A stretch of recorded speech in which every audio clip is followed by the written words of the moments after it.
Olá pessoal, vamos começar as nossas aulas, agora nossas aulas remotas, né? Então eu separei esse conteúdo aqui, esse assunto, que é gêneros textuais, tá? Essa aula, ela é muito importante porque ela é um conteúdo que aparece muito no Enem, tá? É um conteúdo que é muito frequente nas provas e por isso eu estou passando agora para vocês. Lembrando que eu vou explicar esse conteúdo aqui e vou enviar para vocês um exercício com algumas questões, tá? Umas questões que eu selecionei do Enem aí, tá? Para você tentar fazer e tentar resolver, para você se familiarizar com esse tipo de questão.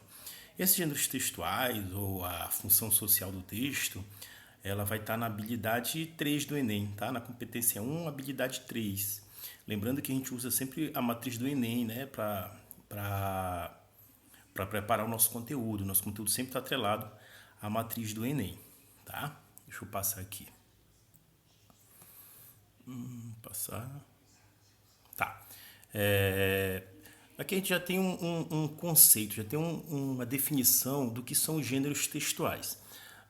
Esse primeiro item aqui é interessante, olha. Conjunto de textos semelhantes. Porque os gêneros textuais, é porque assim, ó, existem inúmeros textos, vários textos, mas eles agrupam, eles se unem de uma maneira que guardam semelhanças. Os textos são inúmeros textos, mas eles guardam semelhanças, eles guardam aspectos parecidos. Daí eu poder classificá-lo e diferenciá-lo de outros, tá? Por exemplo, um currículo. Um currículo. Currículo é um gênero textual, tá? Por que eu digo que o currículo é um gênero textual? Porque ele possui características, a estrutura dele me permite, a estrutura dele guarda semelhanças que me permite eu olhar e dizer isso é um currículo, né? Pela estrutura dele, pela organização, pela composição do texto, eu olho e digo isso aqui é um currículo. Diferente de uma receita de bolo, por exemplo. São textos diferentes, são gêneros diferentes. Porque cada um, tanto o currículo quanto uma receita de bolo, por exemplo, elas têm diferenças, né? São diferentes, mas todos os currículos guardam semelhanças. Daí eu classificar como currículo, porque todos eles guardam semelhanças. Claro que um currículo meu vai ser diferente do currículo de vocês, por exemplo, tá? Mas a estrutura vai ser a mesma. Ela vai possuir a mesma estrutura composicional. Daí eu classificar como eu olhar e identificar, eu olhar e dizer isso aqui é um currículo, porque a estrutura, a organização dele me permite classificar isso, tá? Então existem vários currículos, mas eles guardam semelhanças e também têm as suas diferenças. Deixa eu mostrar para vocês aqui, para ficar mais claro. Desculpa aqui, deixa eu tentar de novo aqui, tá? Aqui, tá? Olha, esse texto aqui que eu vou mostrar para vocês, tá? É uma receita de bolo, tá? Deixa eu abrir aqui que eu vou mostrar para vocês. É uma receita de bolo, tá? Eu pesquisei num site aqui e vou mostrar para vocês. Olha, aqui, receita de bolo. Mas a receita, deixa eu puxar para cá. A receita de bolo, ela possui uma estrutura que se repete em todos os textos. Essa estrutura, essa organização é que me permite classificar esse tipo de texto. Eu olho a estrutura e digo, isso aqui é uma receita. Por que eu sei que isso é uma receita? Porque, olha aqui, ó, a estrutura dele. Todas as receitas vai ter a mesma estrutura. Olha, ingredientes, né? Modo de preparo, às vezes uma imagem, olha. Então toda receita, ela vai ter essa estrutura. Então é um gênero textual, tá? Diferente, por exemplo, de uma propaganda. Uma propaganda já vai possuir outras estruturas, vai possuir outras características, tá? Daí eu diferenciá-las. Mas, só para voltar aqui,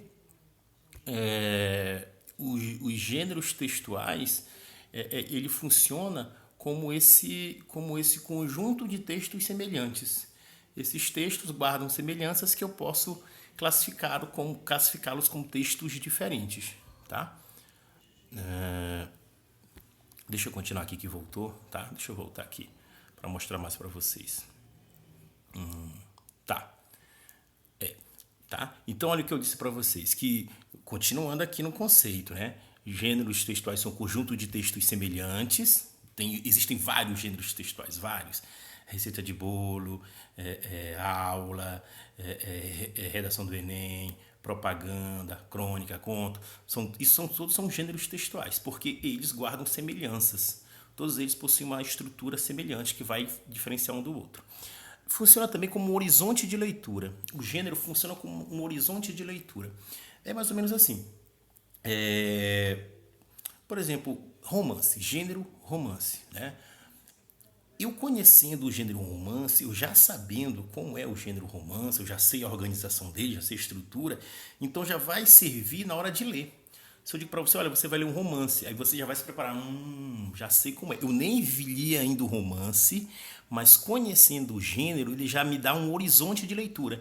Ele já me dá uma perspectiva do que eu vou encarar, do que eu vou encontrar pela frente. Para quem não sabe, romance é um gênero textual longo, é uma narrativa longa, é uma história longa, tá? Isso é romance, é uma narrativa longa. Então, se alguém diz, olha, você vai ler um romance, aí você já tem, poxa, você já cria uma perspectiva que você já sabe o que é que vem por aí. Ixi, já vem uma história bem longa para eu ler. E por aí vai. Então, ele dá um horizonte de leitura, tá? Uma outra definição aqui, olha, modelo de produções textuais. Para eu escrever um texto, para eu produzir um texto, é necessário conhecer primeiro esse texto. Eu me familiarizar com o gênero. Por exemplo, se alguém manda eu escrever cria uma receita. Pô, eu tenho um modelo previamente armazenado aqui, guardado. Eu já vi como é uma receita. Então, o gênero receita eu conheço, receita de bolo eu conheço, ingredientes, modo de preparo. Então, isso facilita na hora de produzir um texto. Se é um gênero que você não conhece, fica difícil você escrever. Imagine que o professor manda você escrever, peça para você escrever um ensaio acadêmico. Aí você fica, ensaio acadêmico? Quantas páginas? Como é que começa? Como é que termina? Eu nunca vi isso. Entendeu? Então, para eu produzir um texto, é necessário conhecer a sua estrutura primeiro. Tá? O gênero é como um modelo. Por exemplo, a redação do Enem. Eu tenho que conhecer, eu tenho que ler outras redações do Enem, tenho que conhecer a estrutura, a organização, o número de parágrafos. Depois que eu conhecer e saber isso, aí eu vou poder escrever o meu. Então já existe um modelo, eu não vou criar um texto totalmente novo. Já existe um modelo e eu vou só pegar esse modelo e, claro, modificar, transformar. Tá? Mas a gente não cria novo, já existe um modelo. Se alguém pedir para você fazer um currículo, você não vai criar um texto totalmente novo, nunca feito, estrutura nova. Não. Já existe um modelo, um padrão. Você vai apenas se familiarizar com ele. Você vai apenas olhar o modelo e produzir o seu, fazendo as mudanças necessárias. Tá bom? Aqui tem um texto, tá? Para exemplificar, mas eu queria falar dessa questão aqui, que é uma questão do Enem, que trabalha essa questão aí. Tá? Ele vai te dar um texto, que é esse aqui. Fraudador é preso por emitir atestados com erro de português. Ele vai te dar esse texto aqui. E aqui ele dá o comando da questão. Não sei se é o Enem de 2016, não estou lembrado de que ano é essa questão do Enem. Tá? Quando a gente se depara com uma questão do Enem, né, a primeira coisa que a gente tem que fazer é ler o comando da questão. Tem gente que vai logo ler o texto, aí depois que lê o texto vai ver o comando. Aí depois que lê o comando, volta para o texto. Isso que a maioria das pessoas fazem, que não é interessante. É interessante você primeiro ler o comando da questão, verifica o que é que a questão está te pedindo, o que é que a questão quer. Aí sim você vai no texto e procurar o que a questão está pedindo. Quer ver? Eu vou ler isso aqui, logo o comando da questão aqui, tá? O comando está bem aqui, ó. Esse aqui é o comando dela. Eu vou ler aqui, ó. O texto apresentado trata da prisão de um fraudador que emitia documentos com erro de escrita. Tendo em vista o assunto, a organização, bem como os recursos linguísticos, depreende-se que esse texto é Olha que interessante. Então, ele está pedindo para você identificar e dizer qual é o gênero textual que está lá no texto. Ele pede para você observar o assunto, a organização, os recursos linguísticos, que são as palavras, a estrutura, para você olhar o texto e identificar. Você vai ter que olhar o texto e vai dizer se ele é um conto, se é uma notícia, se é uma crônica, um editorial ou uma piada. tá? Então, eu sabendo disso, agora eu vou lá no texto e vou verificar o assunto, como ele está organizado, as palavras que são usadas. Eu vou olhar a estrutura dele, como aquele que eu mostrei lá no início da receita de bolo lá. Eu olho para ele, olho para a estrutura e digo, isso aqui é uma receita de bolo, entendeu? Mas aqui no Enem ele te dá um texto aqui, que é esse aqui, olha. Tá? Então vamos ler o texto e vamos ver o que é que ele é, que gênero ele pertence. Tá? Essa minha foto está atrapalhando aqui, vou botar aqui embaixo, depois eu mudo de lugar. Vamos ao texto. Mais um erro de português leva um criminoso às mãos da polícia. Desde 2003, MOP, de 37 anos, administrava a empresa MM, que falsificava boletins de ocorrência, carteiras profissionais e atestados de óbito. Tudo para anular multas de trânsito. Amparado pela documentação fajuta de MOP, um motorista poderia alegar às juntas administrativas de recursos de infrações que ultrapassou o limite de velocidade para levar uma parente que passou mal e morreu a caminho do hospital. O esquema funcionou até setembro, quando MOP foi indiciado, atropelar a gramática. Havia emitido, por exemplo, um atestado de abril do ano passado em que estava escrito aneurisma cerebral, com L no lugar de R, e insuficiência múltipla de órgãos, com um L desnecessário em insuficiência. Além do fato de a expressão médica adequada ser falência múltipla de órgãos, MOP foi indiciado pela 2ª Delegacia de Divisão de Crimes de Trânsito da casa do acusado, em São Miguel Paulista, zona leste de São Paulo. A polícia encontrou um computador com modelos de documentos. Então, olha lá, pela estrutura, pela organização, pelas palavras empregadas, eu posso dizer que esse texto é o quê? Tá? A letra A diz que esse texto é um conto. Tá? Olha, a letra A, ela vem me dizer que esse texto aqui é um conto. Lembra do que é o conto? Um conto é uma narrativa de ficção, uma narrativa curta, com poucos personagens, com poucos cenário reduzido, tá? É uma história inventada, fictícia, um texto literário. Você acha que esse texto é um conto? Não, não é um conto, tá? Eu vou pular a B. A C diz que esse texto é uma crônica. Lembrando, crônica é aquele texto, também é um texto narrativo, em que fala-se algo do cotidiano, mas também é um texto literário, tá? Também é um texto que pertence ao mundo artístico. A letra D diz que é um editorial. Editorial é aquele texto em que é um texto argumentativo, alguém defende uma ideia, mas é uma empresa, uma instituição quem escreve. O texto é escrito em nome de uma instituição, tá? E a letra E diz que é uma piada, que é o texto que a gente leu é uma piada. Tá? Como você sabe que eu pulei a letra B, a alternativa B, mas é a correta. O texto que a gente leu é uma notícia. Tá? É uma notícia que a gente viu lá.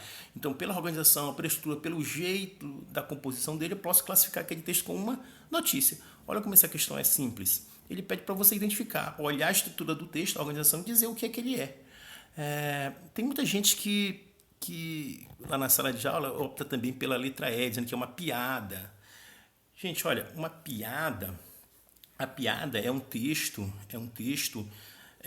que tem o objetivo de fazer rir, provocar o humor. Isso é uma piada. É uma história curta, em que é uma quebra da expectativa para provocar o riso. Isso é narrativa de humor. É uma narrativa que tem a finalidade de provocar o riso. Nesse texto, o objetivo não era fazer rir. O assunto em si era engraçado, mas o objetivo não era fazer rir. O objetivo era informar. Por isso que a alternativa certa aqui é a letra B. É uma notícia, tá? É importante falar nisso aí, porque todo texto tem um objetivo. Nós chamamos isso de função, nós chamamos isso de a função social do texto, tá? É a função social do texto. Todo texto tem um objetivo, tem uma função, ele serve para alguma coisa. Todo texto tem um objetivo, todo texto tem um propósito. É a função social do texto, para que ele serve. Qual é a finalidade dele? Como eu falei aqui, por exemplo, a piada, qual o objetivo? Qual é a finalidade? Qual é a função social? Qual é a função desse texto na sociedade? É provocar o humor, o riso. Quando alguém conta uma piada, ele quer que a pessoa ache graça, né? É o riso. A notícia, qual o propósito? Informar, tá?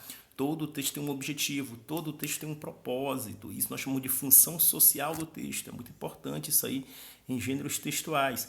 Por exemplo, aqui, ó, deixa eu mostrar para vocês aqui. Esse mesmo aqui, olha, esse da receita. Qual o objetivo de uma receita? Se todo texto tem um propósito, um objetivo, a receita de bolo, por exemplo, qual o objetivo? Quem escreve um texto quer o quê?